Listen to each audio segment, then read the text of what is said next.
ഉൽപ്പത്തി പുസ്തകം 14 അധ്യായം.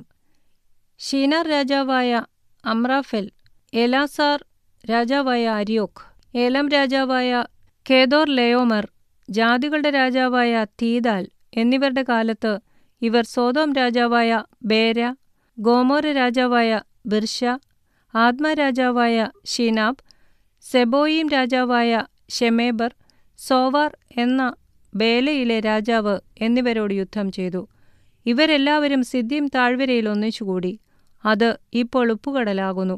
അവർ 12 സംവത്സരം കെദോർലയോമേരിന് കീഴടങ്ങിയിരുന്നു. 13-ാം സംവത്സരത്തിൽ മത്സരിച്ചു. അതുകൊണ്ട് 14-ാം സംവത്സരത്തിൽ കെദോർലായോമേരും അവനോട് കൂടെയുള്ള രാജാക്കന്മാരും വന്നു. അസ്തരോത്ത് കർന്നയീമിലെ രഫായികളെയും ഹാമിലെ സൂസ്യരെയും ശാവേ കിര്യാത്തായീമിലെ ഏമ്യരെയും സെയീർ മലയിലെ ഹോര്യരെയും മരുഭൂമിക്ക് സമീപമുള്ള ഏൽപാരാൻ വരെ തോൽപ്പിച്ചു. പിന്നെ അവർ തിരിഞ്ഞ് കാദേശ് എന്ന ഏൻ മിഷ്പാത്തിൽ വന്ന് അമാലേക്യരുടെ ദേശമൊക്കെയും ഹസേസോൻ താമാരിൽ പാർത്തിരുന്ന അമോര്യരെയും കൂടെ തോൽപ്പിച്ചു.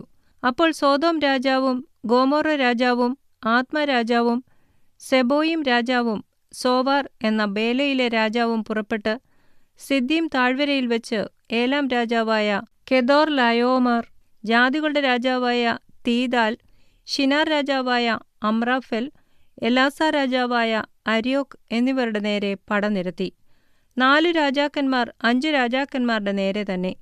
സിദ്ദീം താഴ്വരയിൽ കീഴ്ക്കുഴികൾ വളരെ ഉണ്ടായിരുന്നു. സോദോം രാജാവും ഗോമോറ രാജാവും ഓടിപ്പോയി അവിടെ വീണു. ശേഷിച്ചവർ പർവ്വതത്തിലേക്ക് ഓടിപ്പോയി. സോദോമിലും ഗോമോറയിലുമുള്ള സമ്പത്തും ഭക്ഷണസാധനങ്ങളുമെല്ലാം അവർ എടുത്തുകൊണ്ടുപോയി. അബ്രാമിന്റെ സഹോദരന്റെ മകനായി സോദോമിൽ പാർത്തിരുന്ന ലോത്തിനെയും അവന്റെ സമ്പത്തിനെയും അവർ കൊണ്ടുപോയി. ഓടിപ്പോന്ന ഒരുത്തൻ വന്ന് എബ്രായനായ അബ്രാമിനെ അറിയിച്ചു. അവൻ എശ്കോലിന്റെയും ആനേരിന്റെയും സഹോദരനായി അമോര്യനായ മമ്രയുടെ തോപ്പിൽ പാർത്തിരുന്നു. അവർ അബ്രാമിനോട് സഖ്യത ചെയ്തവർ ആയിരുന്നു. തന്റെ സഹോദരനെ ബദ്ധനാക്കി കൊണ്ടുപോയി എന്ന് അബ്രാം കേട്ടപ്പോൾ അവൻ തന്റെ വീട്ടിൽ ജനിച്ചവരും അഭ്യാസികളുമായ 318 പേരെ കൂട്ടിക്കൊണ്ട് ദാൻ വരെ പിന്തുടർന്നു. രാത്രിയിൽ അവനും അവന്റെ ദാസന്മാരും അവരുടെ നേരെ ഭാഗം ഭാഗമായി പിരിഞ്ഞു ചെന്ന് അവരെ തോൽപ്പിച്ച് ദമ്മേശെക്കിന്റെ ഇടതുഭാഗത്തുള്ള ഹോബ വരെ അവരെ പിന്തുടർന്നു. അവൻ സമ്പത്തൊക്കെയും മടക്കിക്കൊണ്ടുവന്നു. തന്റെ സഹോദരനായ ലോത്തിനെയും അവന്റെ സമ്പത്തിനെയും സ്ത്രീകളെയും ജനത്തെയും കൂടെ മടക്കിക്കൊണ്ടുവന്നു. അവൻ കെദോർലയോമേരിനെയും കൂടെയുള്ള രാജാക്കന്മാരെയും തോൽപ്പിച്ചിട്ട് മടങ്ങി വന്നപ്പോൾ സോദോം രാജാവ് രാജതാഴ്വര എന്ന ശാവേ താഴ്വര വരെ അവനെ എതിരേറ്റു ചെന്നു.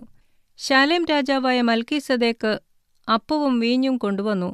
അവൻ അത്യുന്നതനായ ദൈവത്തിന്റെ പുരോഹിതനായിരുന്നു. അവൻ അവനെ അനുഗ്രഹിച്ചു. സ്വർഗത്തിനും ഭൂമിക്കും നാഥനായി അത്യുന്നതനായ ദൈവത്താൽ അബ്രാം അനുഗ്രഹിക്കപ്പെടുമാറാകട്ടെ. നിന്റെ ശത്രുക്കളെ നിന്റെ കയ്യിൽ ഏൽപ്പിച്ച അത്യുന്നതനായ ദൈവം സ്തുതിക്കപ്പെടുമാറാകട്ടെ എന്നു പറഞ്ഞു. അവൻ അബ്രാം സകലത്തിലും ദശാംശം കൊടുത്തു. സോദോം രാജാവ് അബ്രാമിനോട്, ആളുകളെ എനിക്ക് തരിക, സമ്പത്ത് നീ എടുത്തുകൊള്ളുക എന്നു പറഞ്ഞു.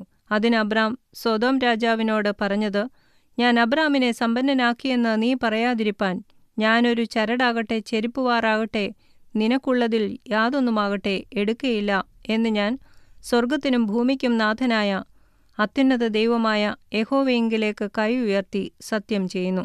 ബാല്യക്കാർ ഭക്ഷിച്ചതും എന്നോടുകൂടെ വന്ന ആനേർ, എശ്കോൽ, മമ്രെ എന്നീ പുരുഷന്മാരുടെ ഓഹരിയും മാത്രമേ വേണ്ടൂ. ഇവർ തങ്ങളുടെ ഓഹരി എടുത്തുകൊള്ളട്ടെ.